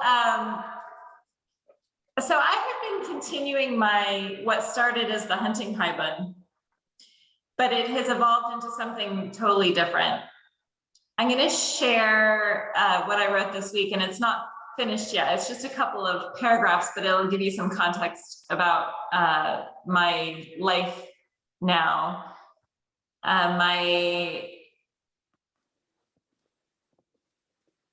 To use your term, father outlaw is in this poem. His name is, I call him Grandpa Jeffrey in the poem. My 4-year-old Nate is in well, it's not a poem, in this haibun / prose thing. John, my newly ex-husband, is in it. Okay, so here we go, share screen. Oh, wait. Okay, there we go. Can you see that? Oh. Okay. Now I can't see it. Grandpa Jeffrey appears in the little frame of my phone, a Mexican skull in my hand. His sunken face is decorated with plastic tubing. Bounce up, player, Nate said to me the other day. I had reached my limit with cops and robbers. And that's the tenor of Nate with grown-ups. He's in tireless pursuit of more and more vigorous play. 2 weeks ago, John and I took Nate to a park and told him we were getting divorced. But apparently the moment's salient news was not divorce, but that he and his parents were sitting cross-legged on the grass in the middle of the day. He barely paused at our announcement before announcing himself, Mama, Papa, we're playing Duck, Duck, Goose, which we did, plus half an hour of hide and go seek. But Grandpa Jeffrey on FaceTime throws Nate for a loop. He watches without trusting, as if Grandpa's voice was emerging from a rock. I start living in my new house. The kids stay with me and then with John. I didn't know how delicious aloneness would be. I spend a first happy afternoon among my white walls, sprays of white lilies at the windows, reading, walking the rooms, making salad. When I hear someone at the door, I fear my privacy will be breached. It's just the water heater though, knocking itself up to the hotness I asked for. In the evening, I like the quiet so much the goldfish seems loud. So now that you told me I have an echo in here, now I know why the goldfish was loud. Anyway, okay, I'm gonna stop share.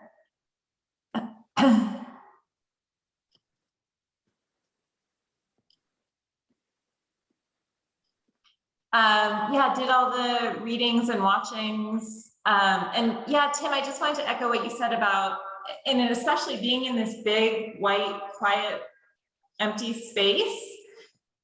What you said about the spark or the insight coming up out of silence in response to the Michael McClure thing. And he said something really good specifically about that, about needing a space of silence in which something comes up. Yeah, really struck by the Muriel Rukeyser stuff, and I have not read her and would like to, and I'm really interested in particular about her experience as a woman writer, and also, yeah, just heartbroken that her archives have not been fully brought to life. And I think that's all I have to share this week.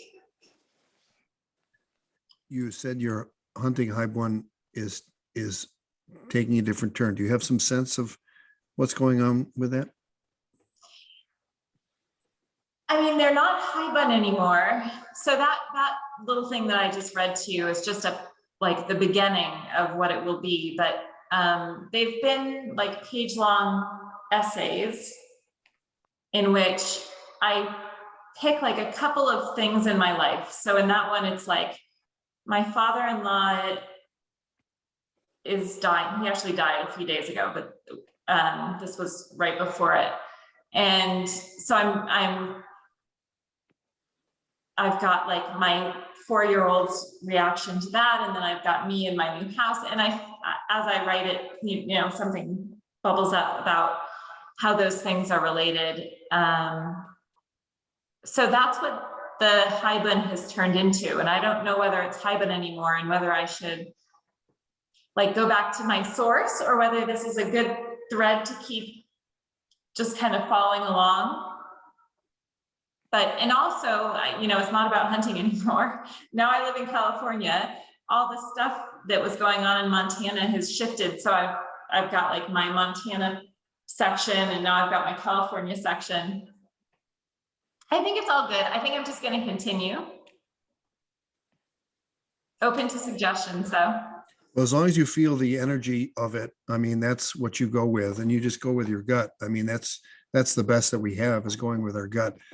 I would, you know, I did put out the elegy as an exercise, and that might be a nice way to have your hand in the poem, Yeah. and including kids, you know, responses to it. I mean, you know, the juxtaposition of you telling your child that you're getting divorced and him saying we're playing duck, duck, goose, you know, there's something powerful in that juxtaposition. And I've gone through it twice now. And, you know, it's a really potent experience. And, you know,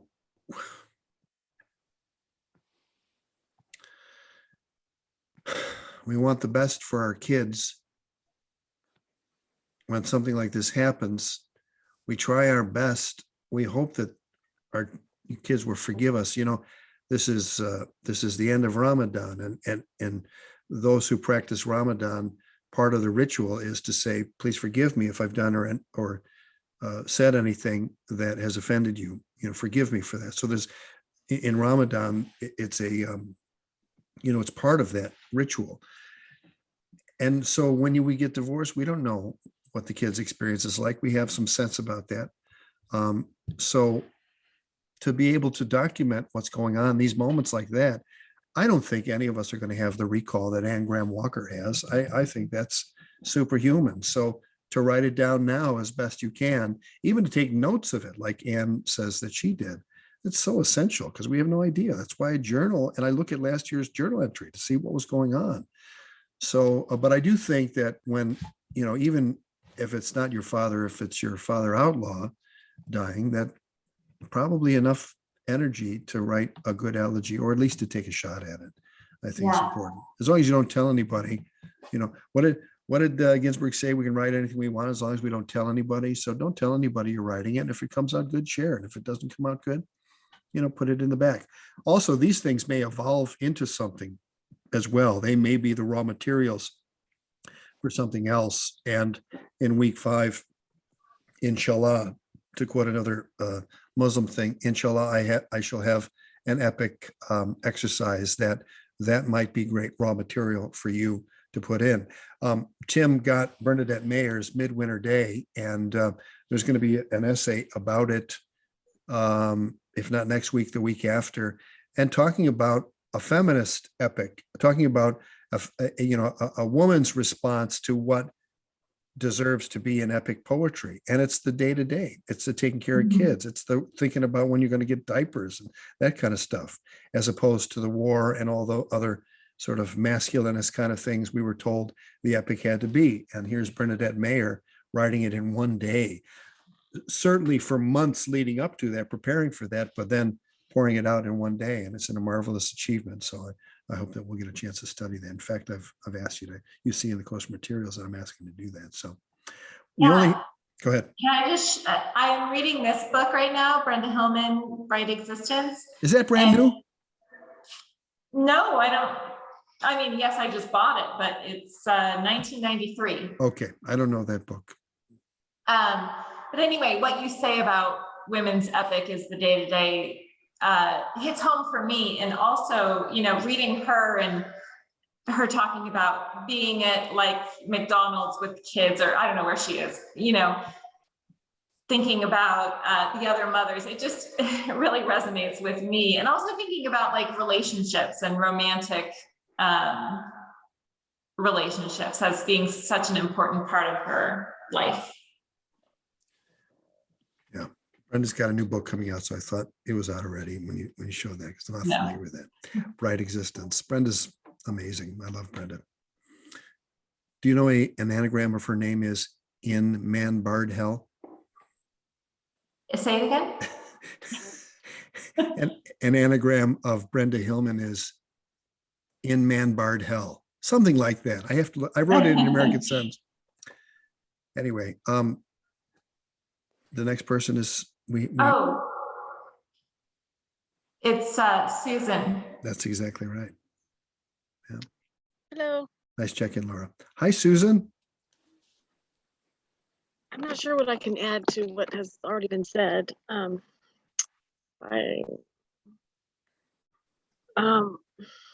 have something I can read, a free write, because I was thinking of lakes and things still. I'm not sure if I've already read this, but anyway. When I lived next to the lake, I didn't think much about it. I could usually see it by stepping a few feet away or turning a little. There it was. Not a real lake, but a wide spot in the Rhine River, where it left the glaciers, their valleys. Getting down to it was really easy, and it was always cold with large pebbles, difficult to walk over.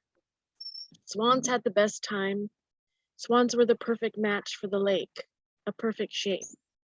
Floating was best there. The surface, and there were many surfaces. They each tended to with care and with longevity in mind. What I did not know was something my own taste confined behind these surfaces. I lived 2 years under ice and snow. It was going on 3 when I moved to the subtropics and swam around and round in a small tidal pool.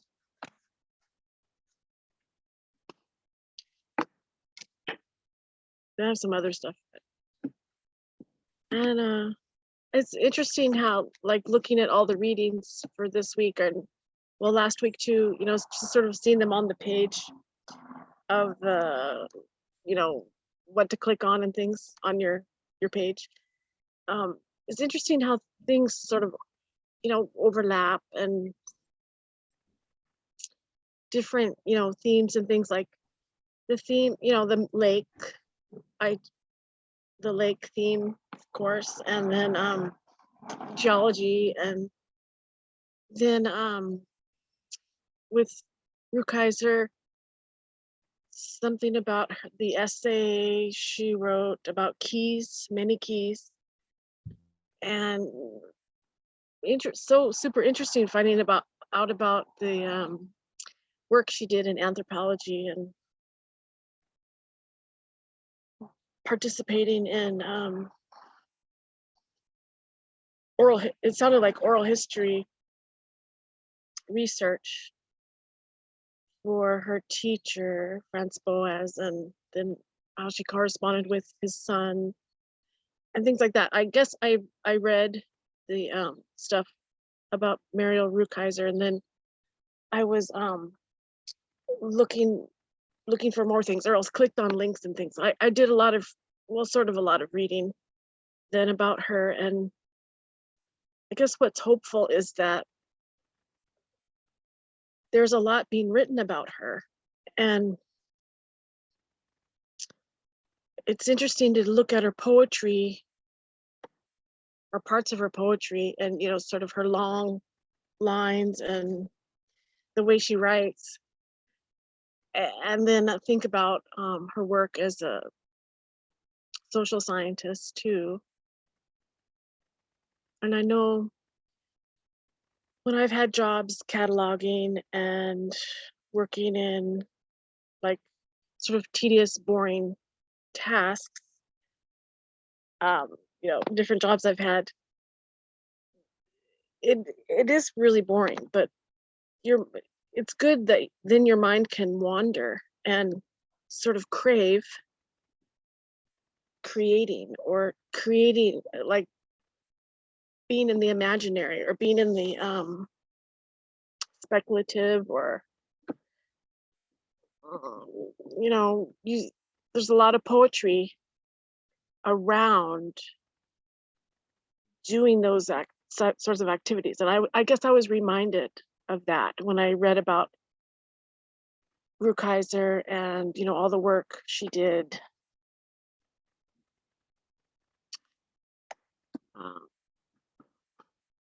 Let's see what else. I don't know. Everyone's been saying such interesting things, like, as it always happens. When it comes to my turn, I'm like, I don't know. It was really freaky, like listening to your echo, Laura. Just like you're in I don't know, a capsule or something, or a spaceship or something. I don't know, or some sort of. It was really interesting, funny, and I mean, not funny, but I don't know. It's interesting, like just listening, and I don't know. Okay, what else? what to say. What Any to say about Any thoughts the- about Any thoughts about Creeley? oh, I love his love poems. I don't know who he wrote them to. Bobby Louise Hawkins, or he had a lot of romances, I guess, or he was very, he. So, I mean, don't know, but it sounds like he was very sort of a. I don't want to say ladies' man, but he was very, I think, interested in romance and things. So, but his love poetry, it's so quite amazing. Quite amazing. When we're Interesting. Huh? when we're in those jobs where it's kind of grunt work, like you say, you have room for your mind to do other things while you're doing the grunt work because it's so simple to do. Those are times when the poetry incubates, I think, Yeah, especially if you're 'cause- making a living, when you're right. doing something you have to do to put bread on the table. That Right, because you're so tired, like you don't even feel like doing anything after the shift is over, after the day. Like if you work as an archaeological tech, you're so tired. I mean, it's just backbreaking, lifting of pails of dirt and doing working with a shovel. I mean, you're very tired. Mhm. So yeah, you're right. It incubates and then things might be jotted down later. Yeah, that's right. The notion about Rukeyser and Niedeker, if we look at what has happened to Niedeker since her death in, what was it, 1967? We see Jenny Penberthy, who got angry for a moment about people not knowing who Lorene Niedeker was, and making it her life's work, really, I think her life's work, to bring more awareness about this woman's work to the world. So she took that energy and she put it into something positive. And as she said in the interview that I did with her, I can't let her go. She's doing it. She even critiqued the Wave book. She would have done the Wave Lake Superior differently than they did it. And so I think that's what you do when it's someone like Muriel Rukeyser or Lorene Niedeker or any number of people whose work wasn't appreciated during their lifetime. You do what you can to bring people's attention to it. I'm Sam Hamill's literary executor. So whenever I'm reminded of something where there's a Sam link, I talk about it. Of course, Sam was a huge teacher for me. And that doesn't mean that he was an angel or a role model in every way. In many ways, he wasn't. And he'd piss me off. I'd stay away from him for several months till he'd call up or email me and say, "Isn't it time to have some sushi at golf?" And I'm like, "Yeah, sure. That sounds good. I'll go up for that." And we'd get over it. But I think turning the anger into something positive, and even, to go back to the Amazon rant poem, how could you make a rant that isn't a polemic? How can you make it a poem? So I'm going to search for that plunk so you can see one approach to it. Maybe you take your chance at writing a sound poem out of it. It's to me, the Yacht Blanc is at once profound and funny and just interesting to watch as a sound experiment. The guy's got tremendous nerve to do that kind of stuff. I don't know if you've seen his work. I had a chance to interview him.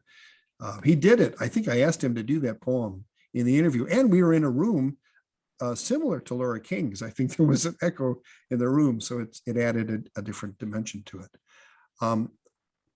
It was interesting to get your take on Creeley, because I know you have, Dorn was sort of connected to Creeley, and I know you were close to Ed Dorn, so I'm grateful that Well, you. yeah, they were very connected.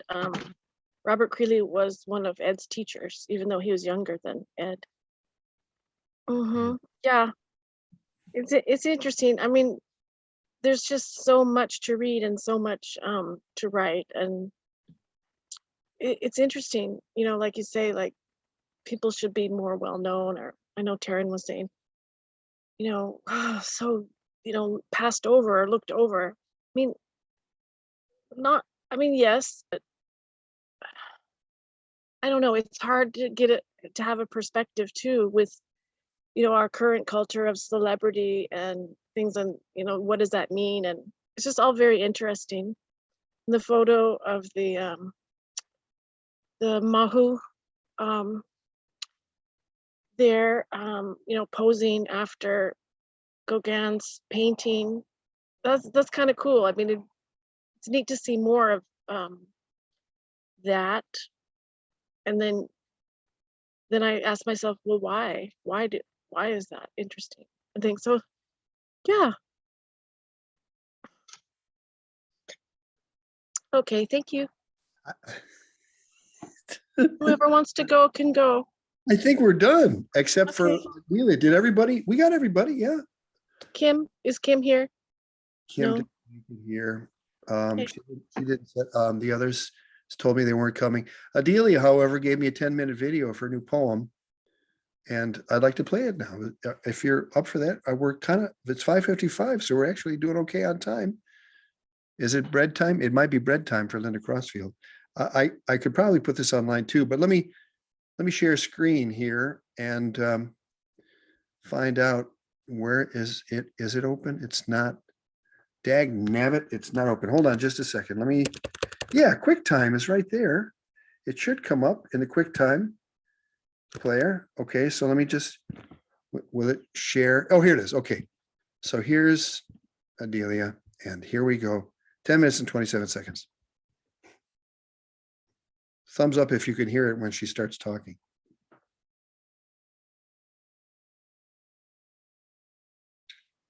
Cante Diurno, number 1, Desolation Sound, April 26, 2022. A response to Pierre Jory's Canto Diurno, number 1.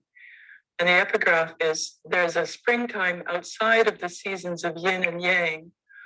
Wumen, Hui Kai, or known as No Gate, 1183 to 1260 CE. Okay, so 2 a.m. The incoming tide just visible in the flashlight beam. Pacific chorus frogs are singing in all corners of the forest.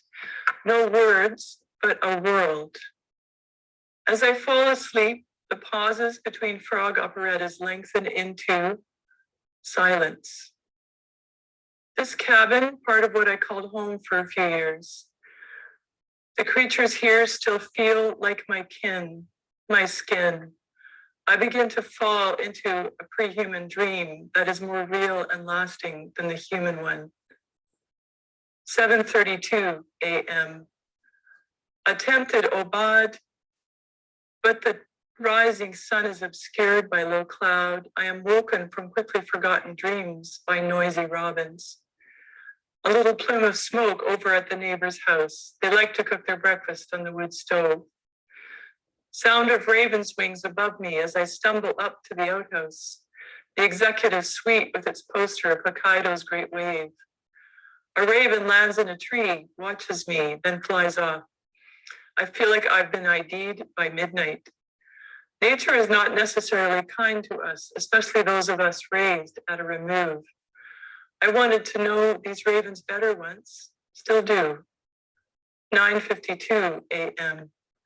Coffee, oat milk kept in a cooler outside on the deck. A block of ice inside, no coffin, this kitchen that overlooks the bay. Refuge with a lot of prospect. Mergansers and buffleheads dive for fish in the tide's green tongue. Watercolor wash of gray clouds above. And unlike your Paris Sunday newspaper purchasing ritual, Pierre, my discovery of the newspaper dead comes from the internet. My computer screen juxtaposed with green bay water outside the window. Pierre, all you had to contend with in your Canto Diurno was a smudged inky death mask of a 28-year-old woman in Rome, whereas I have instructions on Twitter of where to find a woman's mother's body in Mariupol, near the schoolyard fence. Aerial diagrams of bodies, hands tied behind their backs, where they were found on the streets of Bucha. And medical doctors confirming that women of all ages have been raped and then shot to death on the Russian front in Ukraine. This being only a fraction of the current newspaper dead. There are so many skulls to be strung on a chain we all carry around our necks these days that soon we will not be able to walk at all. Where would I put my finger to shake you, death of Europe? This is not just one woman's collar frayed where the bullet went through. This is a whole country's collar frayed where the bullet went through. Its face pressed against the street, listening. Hush of rain falling, glassy patches of water. The only sound, the buzz from Gary's saw in his workshop. Pierre, you write that while philosophers feel a sort of homesickness, a need to feel everywhere at home, it's the poet's desire to feel everywhere estranged. But I only feel estranged from the aspects of human culture that seem meaningless and destructive. It's not that I distrust domesticity. It's just that I get restless with subtle thought patterns. 12:15 a.m. In real time, whose words are these anyway? I don't know anymore. Gary pays the taxes, that much I know. At least when I'm here, I feel more at home inside my body, eyes, breath, tongue. And from that place, I am more instanter. Gary comes in to ask how to spell tongue, just as I'm writing it. He wants to look up some info on creating a tongue and groove pattern on hemlock planks. Is a tongue quiet after being placed in a groove? This tongue of water where sea ducks dive. No poet's death will stop me. Do we need to identify each fragment of parataxis so that we can mend what's broken? This clear identifying of what is unclear is the task. We, I, 1:30 p.m. Rain showers, glimmer of light through clouds in between showers. 3 geese arrive in the bay honking loudly. Breakfast yesterday for Don, who lives on his boat in Squirrel Cove, was a can of Lucky and a rolled cigarette he kept relighting. The truth, sweetheart, he kept saying to me, the truth. Pinned to the cabin wall, an unframed painting of a younger Don, a good likeness. Overtop a navigation chart. Details of Hecate Strait still visible around the edges from when he fished in the 70s. The Japanese fishermen were his buddies because the white guys wouldn't help him out. He still eats the kind of rice they cooked. When they fished, they'd follow the schools of salmon, whichever direction they went, sometimes miles off the coast of Haida Gwaii. On a hot day, they'd be stripped down to t-shirts and aprons, pulling in sockeye so fast there was no time to bonk them on the head. I could feel Don's shoulder blades just beneath his skin when I hugged him goodbye. He was worried because there were whitecaps in the waters that we were about to cross in Gary's 24-foot launch. He called Gary later. Hey, you shithead, call me back to check up on us. 3:50 p.m. When I was rowing out into the Sound to visit the Unwinds Mountains, I saw 2 oyster catchers, pink beaks, orange legs, standing facing each other on Tiny Teen Island with 3 stunted fir trees and 1 apple tree, repeating high-pitched calls when they fly up.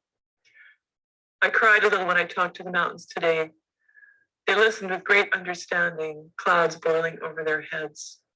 But they only laugh at my playing field of gravity, of words, of language, and my petty war with what you, Pierre, aptly label cosmic anthropocentrism, a romantic vision of the poem as a tree. I am much more drawn to the root ball anyway, so I agree, Pierre. We need instead rhizomatic verse, real interconnectedness to better reflect the truth, sweetheart. The air we breathe is all we need. And living like people do here in this bay with almost all the energy they need drawn from the sun or a peloton wheel in the nearby stream would guarantee that the air stayed clean. I am weaving, not sacrificing. No sparagmos here. What happens here happens as air, as breath, that it lives, thus the earth as air, even. 6:55 p.m. I am up in the house watching a great blue heron on the shore through a telescope.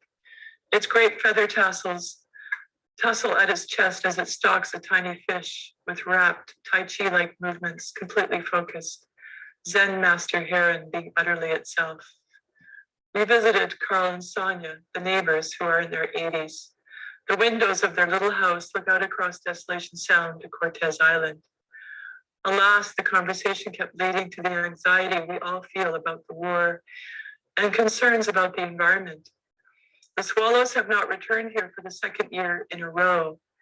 Is it because of the California wildfires on their migration path to Mexico? The story is that many of them dropped from the sky, exhausted and starving after having to detour to avoid the smoke. But still, there are rufous hummingbirds, dark-eyed juncos, yellow-headed sparrows, and many noisy robins here, and sea ducks, kingfishers, the pair of ravens, seagulls, the pair of eagles, and more, albeit fewer of each. And this raven, oh, this heron, this heron, oh, this heron, quietly feeding on the edge of the shore as the tide recedes. The Buddhists believe that somewhere there is an eternal landscape that can never be damaged by mankind. This brings me odd solace. There's a rainstorm now as dusk comes and two herons fly up into the wind and rain and circle the bay, their wings extending as far as the Milky Way. Then one returns. I see it standing on the shore as the rain comes down and the light begins to dim. It is a sad time to be so in love with nature. 9:46 p.m. The candlelit cabin has been warmed by the fire in the wood stove. Star-shaped cutouts in a metal lampshade make star patterns among the shadows. Candlelight reflected from a fishing flasher plays across beaver and otter skulls on a window ledge. Light rain, sporadic frog song, hinge song that cuts clean through worlds. Cherish, cherish, cherish, cherish, cherish. I hope that worked.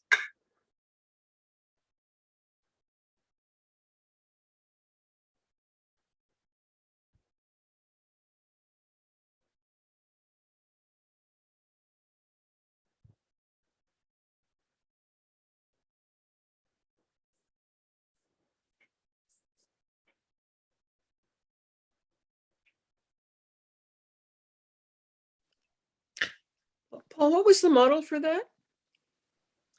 It's a poem called Canto Diurno. By who? It's by Pierre Jory. It's in a book of his called Poetics. Pierre Jory. Oh, Joris. Okay. And I will have it for this group. He gave me permission. He gave me the PDF of it, and I will provide it to this group. He wrote it in one day, and some of it was written at 2 a.m, some at 7 a.m, and Adelia mimicked that. That's interesting. Well, now we're going to have a Bernadette Mayer excerpt next week for those of you who don't have the book. I don't think I'm going to be able to get the PDF of Bernadette Mayer, but if you can't afford it, I'm sure that the King County Library or whatever local library you have would be able to get you a copy of it to loan it to you. She wrote all day. She prepared for months for this one day, winter solstice, when she would write this epic poem. I don't know if she went to say, I'm writing a feminist epic, but in 2 weeks, not next week, but the week after, there's a wonderful essay about her writing of it. So you have her, you have Jory, one day writing, dedicating it to writing, and I'm going to create a writing exercise based on that. Adelia sort of, jumped the gun a little bit, but I don't care. I don't really want, it's not, I just want you to write and find the project that takes you like that and that you can't stop. Like Jenny Penberthy, who says, I can't let her go. I can't let Noreen Niedecker go. Though that's the kind of dedication that I'm trying to inspire in you. And I don't care if you write an Amazon poem or you don't, or you do whatever. I throw out as much as I can. Some of it sticks, some of it doesn't, and take what works for you and leave what doesn't work for you. And hopefully someday you're writing something that takes you 10, 15, what did Olson say? 14 years, one saturation job. It may take you 14 years. Well, once you do that, you're in. I think you're in, not that you're famous, not that your poetry Q score goes up. You're in because you've accomplished something. You've had some kind of, you've been able to scratch immortality a little bit. Not that that's what we're trying to do it for, but I think it's good for your soul to, like in the Martha Graham letter, find what's deeply there. And I think you find what's deeply there when you work on one thing for many, many years. The Slaughter Project for me, A Time Before Slaughter, was that first taste of it. And I had so much fun doing it, and it continues. And I have many ideas, but finding the ideas, the resources, and the time, all that together is difficult, as all of you know. Some of you have kids, some of you have other challenges, and we negotiate our challenges as best we can. This is another thing worth checking out. It's a Nomad Poetics by Pierre Jory. And I'm certainly going to plumb this for questions for him. I'm interviewing him tomorrow. I wanted it to be a surprise, but I've got an interview with him to talk about Canto Diurno, so I have to prepare for that tomorrow. It's at 1 o'clock my time. So yeah, Pierre Jory. Adelia has been head over heels about his work since the Salon stuff, when we started going over that. And if you don't know his poems for the Millennium anthology, which he did with Jerome Rothenberg, those I think are a must in one's library. So I'm glad you got something out of Adelia's poem. She sent it to me today, and I've read it once, and I've heard her doing it over Zoom in the recording, and then I watched that recording again. So I've really got a sense of it. And for those of you who know that Adelia she really had a hard time during her graduate work because of the root ball featuring the root ball, which was obviously of a native person on Salt Spring Island, and she was told she can't write about that. And so she had an allusion to that in talking about Jory's Poetics, which he referred to as rhizomic, which is fantastic, which is how we are anyway. We're all connected. It may not be through actual roots, but we are all connected. That's the huge lesson in life, to realize that this is all interconnected. I am Muriel Rukeyser. I am Michael McClure. I am all these people. I'm connected. They're a facet of me. This material, when there's a strong reaction to it, there's something in us that yearns to be reviewed. And what's the best way to try and figure out what that is? To write about it. The content will change when you write projectively, which I think is at the core of what I'm trying to get across with this, as Olson knew in 1950 when he published that essay for the first time. So I'm going to leave it there. 6:11. That's not bad. And Bhakti's not here. I could have gone on forever, but I don't like to do that. I know that you guys budget 2 hours for this time, and I try and keep it in that. And I'm glad we're sort of close to that. So thank you for being here. And I'll stop the recording.